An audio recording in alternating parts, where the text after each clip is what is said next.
everybody. I'm Natalie Twersky, and thanks for joining us for ILTV's weekly program, One-on-One with Alan Dershowitz, hosted by my colleague Natasha Kirchik. For the past half year, we have been giving you, our viewers, the chance to have your questions answered by Professor Dershowitz, one of America's greatest legal minds. He's a leading expert on criminal and constitutional law, civil liberties, and the Arab-Israeli conflict. For over 20 programs, Professor Dershowitz has taken questions from leading figures and people around the world. But instead of congratulating ourselves, we wanted to take stock and see what we have accomplished.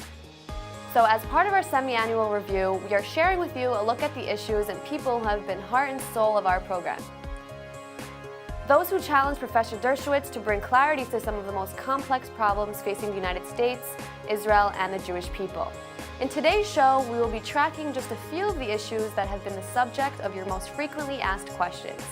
We have compiled these into a series of clips that reveal a dynamic dialogue that has developed from week to week. Our in-depth view begins with questions about the institution that was set up to promote peace throughout the world, the United Nations.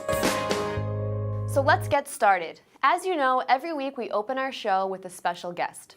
Last September, we were honored to have Malcolm Hoenlein, who serves as the Executive Vice Chairman of the Conference of Presidents of Major Jewish Organizations. Malcolm was doing his best to alert the world to a UNESCO resolution that nobody seemed to notice, but set a dangerous precedent in the Arab world's efforts to undermine the historic tie between Israel and our homeland. Let's hear his conversation with Alan. As you know, we have seen at the United Nations the extraordinary bias against Israel, manifest in many ways, but most recently, I think, in a very dangerous expression of UNESCO, where they voted to rename the sacred places of the Jewish people and of Christianity and of Islam, and removing the historic names, 3,800 years of Jewish history, 2,000 years of Christian history wiped out, as they had only the Islamic names now on all UN documents. This is an outrage. And we have tried to reach out to those who have voted for it in order to get this rescinded. I would love to hear your advice. This is the ultimate expression of the delegitimization of Israel, of the BDS movement, expressed in the international arena. How do we get it reversed? Well, first, Malcolm, thank you for everything you've done for the Jewish people for so many years. You have been our spokesman in Washington. You have spoken for the unity of the Jewish people, and you've done it eloquently and effectively and proudly. And we're all proud of the enormous contribution you have made to preserving the integrity of our people and fighting against those who would attempt to delegitimate us. The United Nations has caused more problems in the Israeli-Palestine, in the Middle East, than any other institution in the world. And I include among that probably nations like Iran and others, because the United Nations brings a fake legitimacy. It was Justice Jackson, the great prosecutor at Nuremberg, who said the most odious of oppressions are those that mask as justice. Here we have a form of Jewish denial, akin in some ways to other kinds of historical denials. Here we have an attempt by the United Nations to erase Christian history, Jewish history. I'll never forget what President Clinton once told me, that when Yasser Arafat at one point said to him, there was no Jewish presence in Jerusalem, President Clinton slammed down his hand on the table and said, not only are you denying the Jewish presence in Jerusalem, but by denying the Jewish presence, you're denying the Christian presence. He said, you're denying the existence of Jesus as a Jew. You're denying the story in the New Testament of what went on in the temple. You're denying Christianity as well as Judaism. So this is a fight that we have to have together with Christians around the world. We have to get the Vatican involved in this. We have to get Protestant churches, some of which have behaved despicably toward Israel. Many within the Methodist and Presbyterian churches have joined the BDS movement, although the churches themselves have generally rejected it. So we have to work together with Christians, with Jews, and with political figures. And we have to be very, very tough. Look, Saudi Arabia recently got the United Nations to change one of its policies by threatening to withdraw financial support If Saudi Arabia can do that, so can the United States. And so we have to ask members of Congress and the newly elected president, whoever she or he may be, to insist that as a condition of the United States continuing to make contributions to UNESCO or even to the United Nations in general, that they rescind this awful, ahistorical, immoral, anti-Semitic and anti-Christian resolution, which has become tragically all too typical of that building, which houses so much hate and has done so little to promote peace in the Middle East. Surely, Malcolm and Alan are not prophets, but less than 3 weeks after their wake-up call regarding the danger of the first UNESCO decision, the world finally woke up when UNESCO issued an even more outrageous decision aimed at the very heart of Jewish and Christian tradition, Jerusalem. Let's hear how Chris Mitchell from the Christian Broadcast Network reacted to this latest threat. Hello, Professor Dershowitz. This is Chris Mitchell, the Middle East Bureau Chief for CBN, Christian Broadcasting Network here in Jerusalem. I've admired your work for many years, especially your book, The Case for Israel, which is a must-read for those who want to understand the legal and historic connection of the Jewish people to the land of Israel. But once again, that connection is under assault.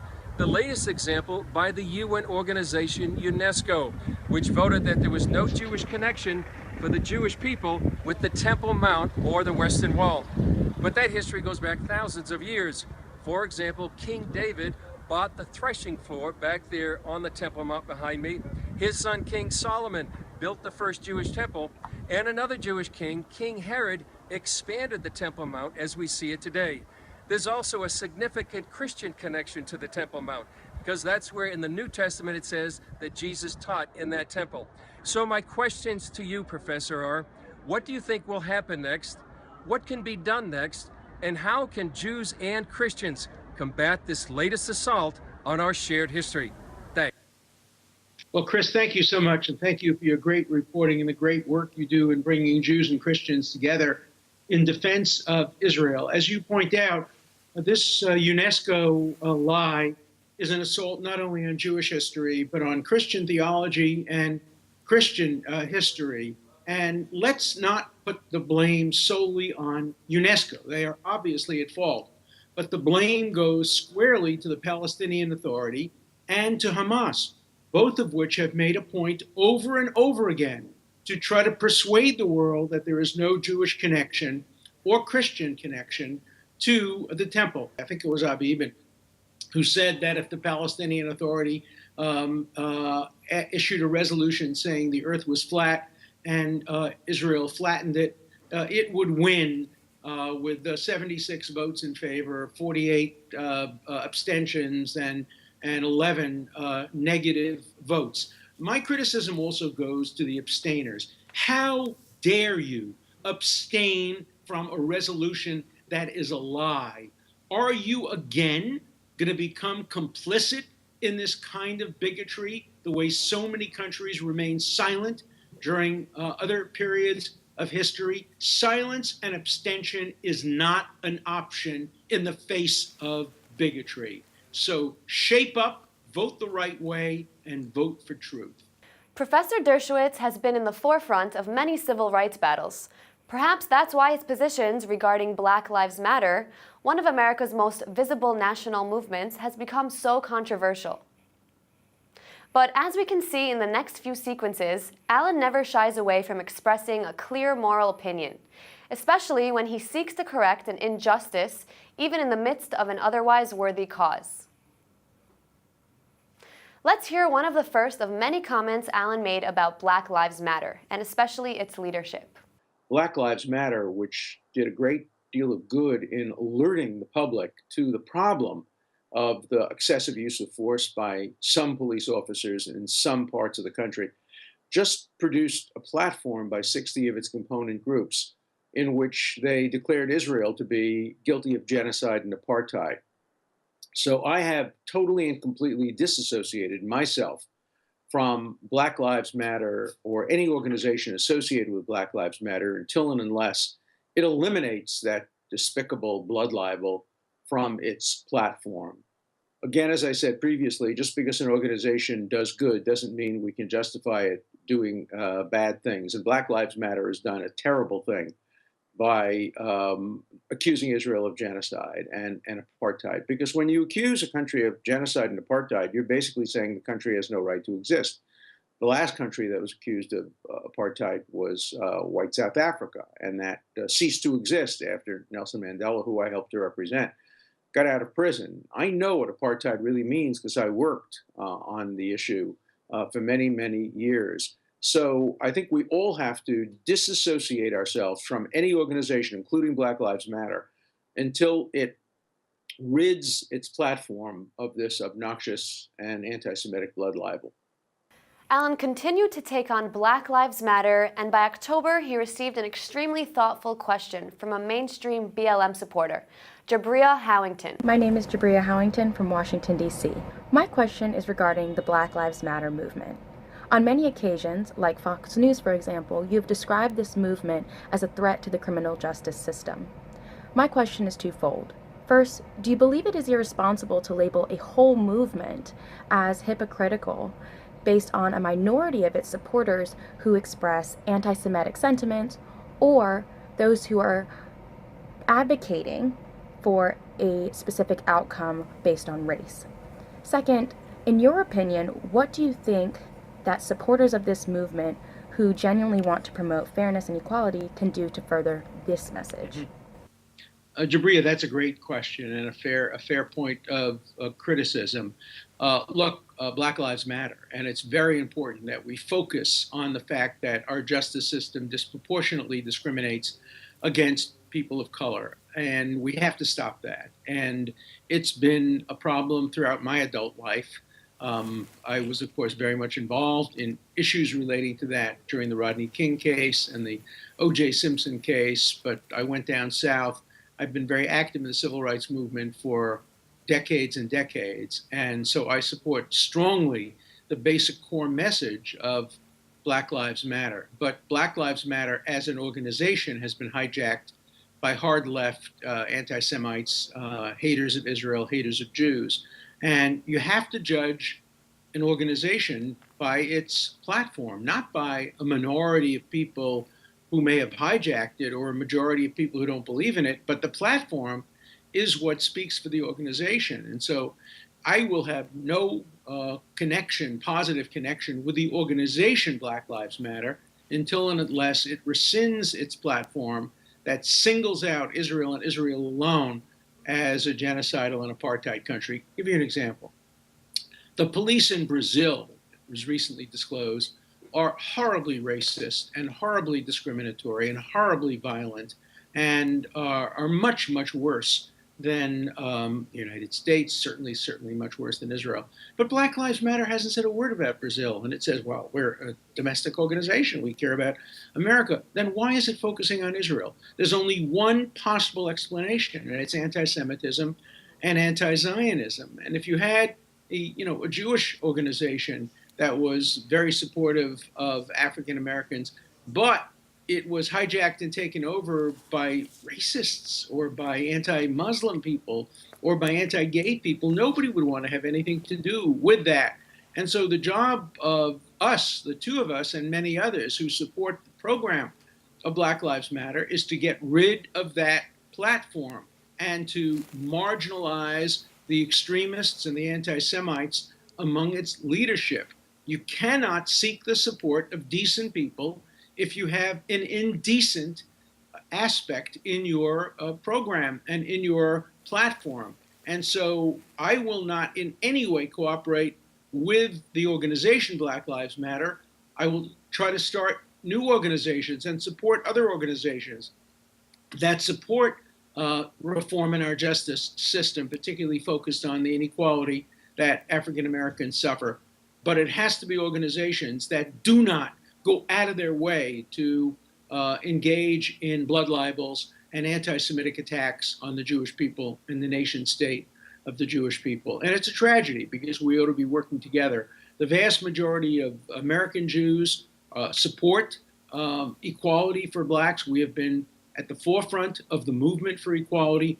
Do not marginalize us. Do not get us out of your movement by attaching anti-Semitic and anti-Zionist elements to your platform. The responsibility now lies squarely with the leadership of Black Lives Matter. They must get rid of that platform libel, and we who support the concept of Black Lives Matter have to push very hard to make sure that they do that. But we cannot compromise with bigotry. Without a doubt, the issue that dominated our viewers' minds is the one that dominated the news for the last 6 months, the U.S. elections. While Professor Dershowitz, who is a traditional Democrat and personal friend of the Clintons, was careful to put his personal preferences aside in an effort to help our viewers reach their own decisions. He even used the show to unveil his latest book, which he wrote to help voters make up their minds and so they could exercise the democratic right of voting. It seemed that everybody had a question for Alan. Their questions reflected the incredible frustration of American voters during the long campaign. Here are 2 graphic examples from young people who watched the debates.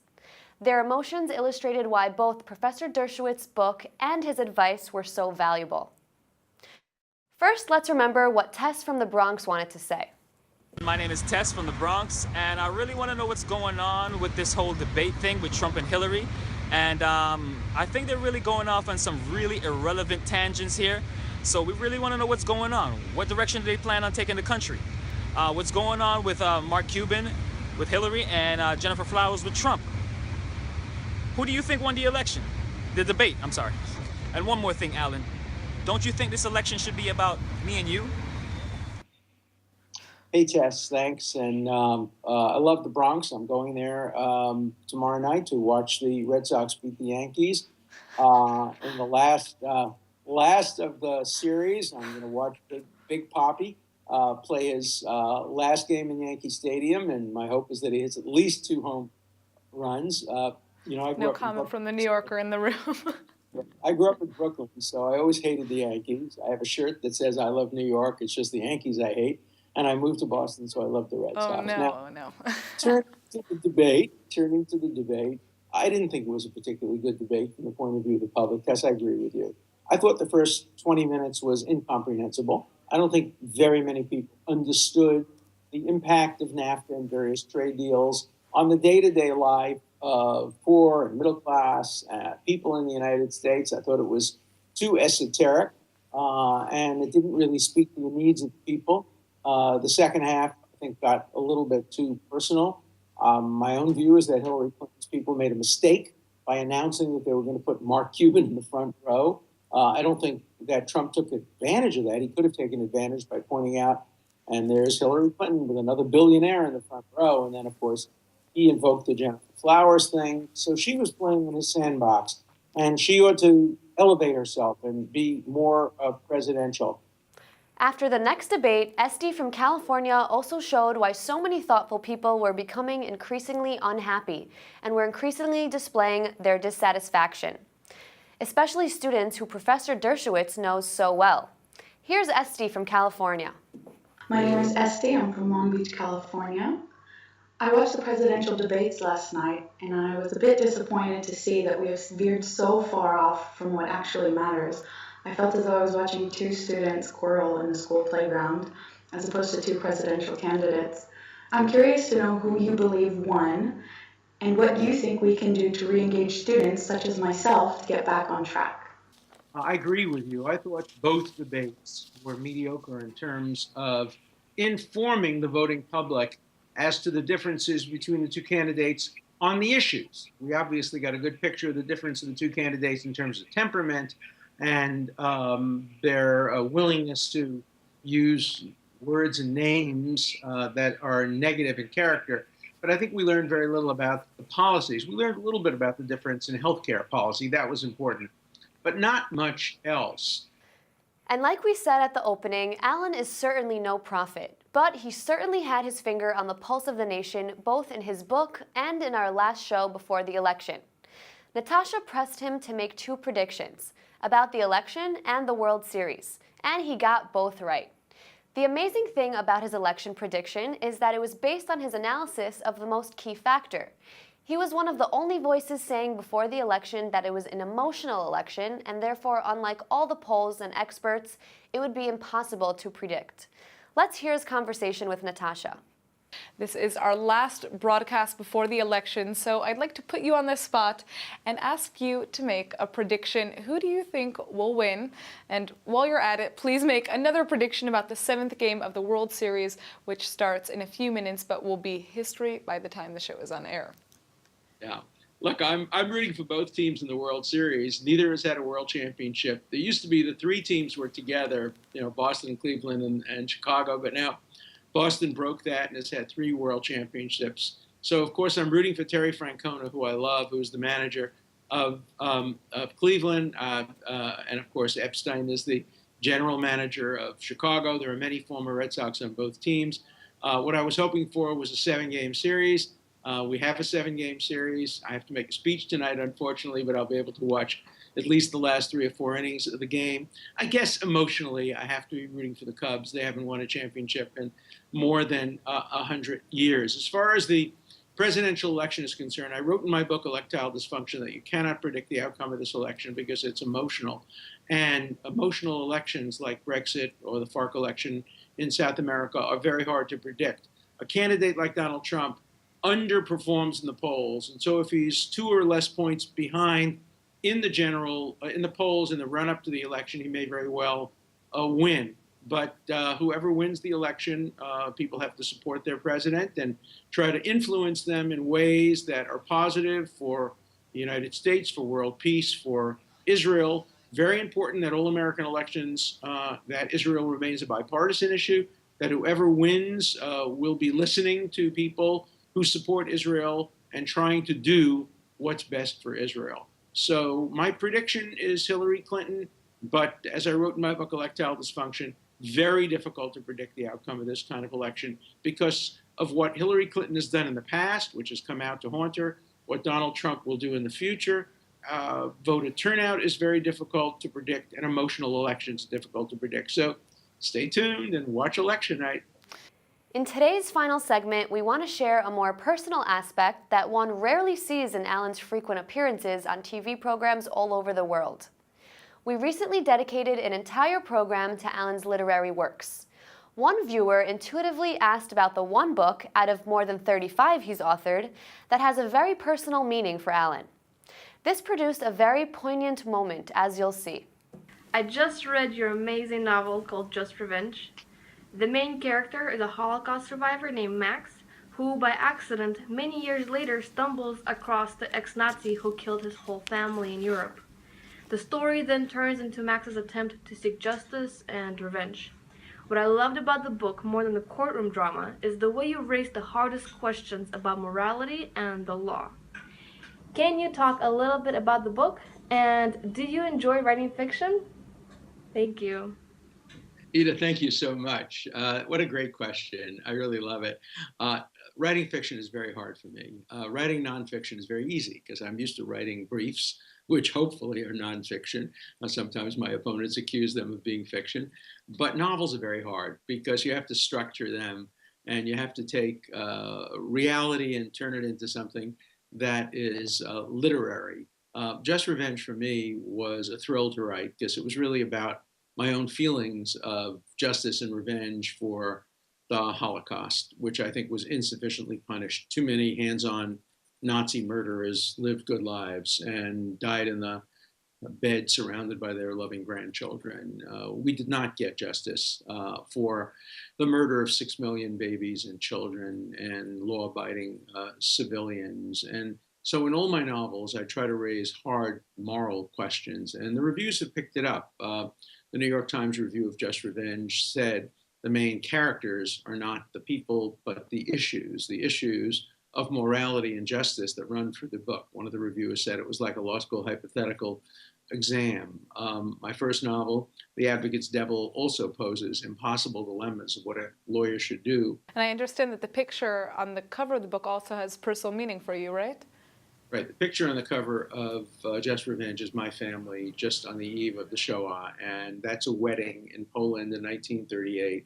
And tragically, only one person in that picture had the foresight to move to Palestine and was saved, and now has wonderful children and grandchildren who live in Israel. One of his grandchildren is the head of the Department of Pharmacology at Hebrew University, and great family in Israel. But the rest of them were all murdered in cold blood by Nazi killers during the Holocaust. I recently went back to the places where my family lived in Poland and tried to find traces, and discovered that I had a 16-year-old cousin who was a beautiful woman who was taken as a sex slave by the Nazis and then murdered in cold blood. And her brother was an assistant to the commandant at Auschwitz, and he was also hanged. So you learn the tragedy of your family. And that's why I think if somebody asked me what my favorite book was of my 35 books, I would have to say Just Revenge is probably my favorite book. Very moving indeed.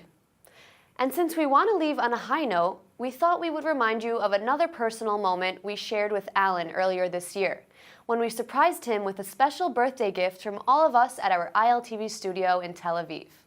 Thanks so much for joining us, but before we close, we at ILTV have a special surprise for you. Uh-oh. Not yet. Woo, there we go. Wow. Happy birthday. We can't give you a cake, so instead, for your enjoyment, your favorite klezmer musician.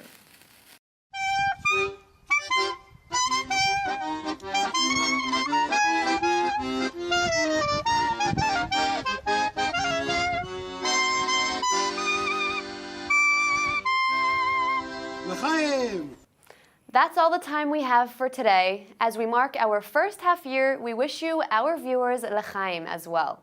We hope you have enjoyed today's special review, and thank you for watching. And of course, we also grateful to Professor Dershowitz and all of our guests. If you'd like Professor Dershowitz to answer your questions, go to iltv.tv or our Facebook page and submit them.